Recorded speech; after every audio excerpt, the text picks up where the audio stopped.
This is the KickAss light from Italian company Lupo. And yes, that really is the model name. They call it the KickAss light, which is, to say the least, somewhat informal for a professional bit of kit.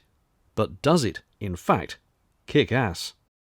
They're touting it on their website for on-camera and vlogging use, but even though it is a relatively small light, it is really too big and chunky for those purposes.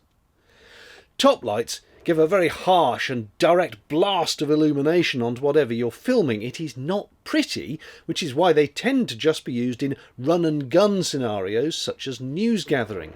But even on a big shoulder-mounted news camera, this is really too large, and at 530 grams without the battery, too heavy. And the manual states this is for indoor use only. Plus, a run-and-gun light needs to be instantly ready for action, and this takes several seconds to come on after you press the button. Look, on. 1, 2, 3, 4, 5, 6. 6 seconds, you see. It's not quick. As for vlogging, here's the Lupo light on a typical consumer camcorder. It's huge and heavy and just impractical for vlogging. It's even sillier on an actual vlogging camera like Sony's ZV-1. This Falcon Eyes F7 Mini is what a vlogging light looks like, compact and lightweight. I think someone in the Lupo marketing team just got a bit carried away with trendy keywords. But in that case, what and who is this light for? Well, Lupo also, and much more sensibly, tout it as the smallest studio light they make, and that is totally where its strengths lie.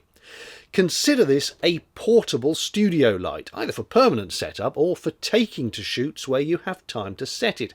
Seen as that, it makes much more sense. It's made out of plastic, but feels very solid, almost metallic-like. Lupo call it a technopolymer, but what it means is it doesn't feel fragile. Power comes from Sony NP-F batteries, which you need to supply, or the mains using an optional adapter, or a USB power bank. This is a multi-colour fixture. It can be set to do just white light at various colour temperatures, or complete colour control using either hue and saturation, or specific RGB values, although the latter does involve quite a lot of fiddly button pressing and knob turning. A nice feature in the menus is that you can either have it full range of white from 2800 to 10,000 Kelvin, or restrict it to more conventional limits of 3200 to 5600 Kelvin, so you don't accidentally overshoot. Also unusual is the ability to define how you'd like brightness changes to be applied, linearly, exponentially, or logarithmically. Personally, I just turn it to the brightness that looks right on camera and don't really worry about the exact numbers.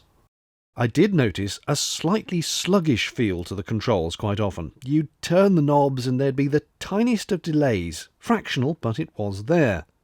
And sometimes when I pressed the buttons you'd feel them click. They have a distinctive physical click when pushed, and yet the press didn't register and I'd have to click it again, a bit like the firmware was too busy to notice the button press. Now there is a USB port here for you to update the firmware, so maybe that is something they'll be able to address in a later edition. As well as pure colour, the light has several built-in presets for effects such as lightning, emergency service vehicles, the glow of a fire, and so on. Some of these have configurable parameters like how many flashes they do or how fast. You can also save specific colours that you've created to one of 5 presets for later retrieval, which is handy. Again, I did notice the controls could be a bit odd here. When I was filming the effects, the knobs sometimes refused to change the parameters, and yet when I was back later, they worked fine. And sometimes the knobs have no effect on part of their turn, and then they suddenly whip through the range of parameters in a very small amount of the turn. I think you'd get used to that over time, but it is a bit funny. The light output is indeed bright, but it achieves this by concentrating the LED beams so it's bright in the middle, but it falls off rapidly, giving a sort of spotlight effect.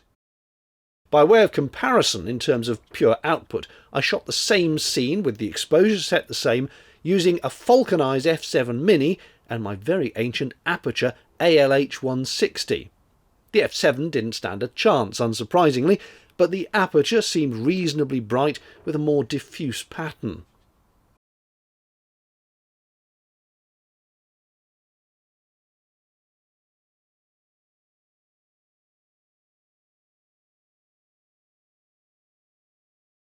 The Lupo light does come with a diffuser, but it's little more than a flimsy sheet of opaque plastic that you screw onto each end of the light.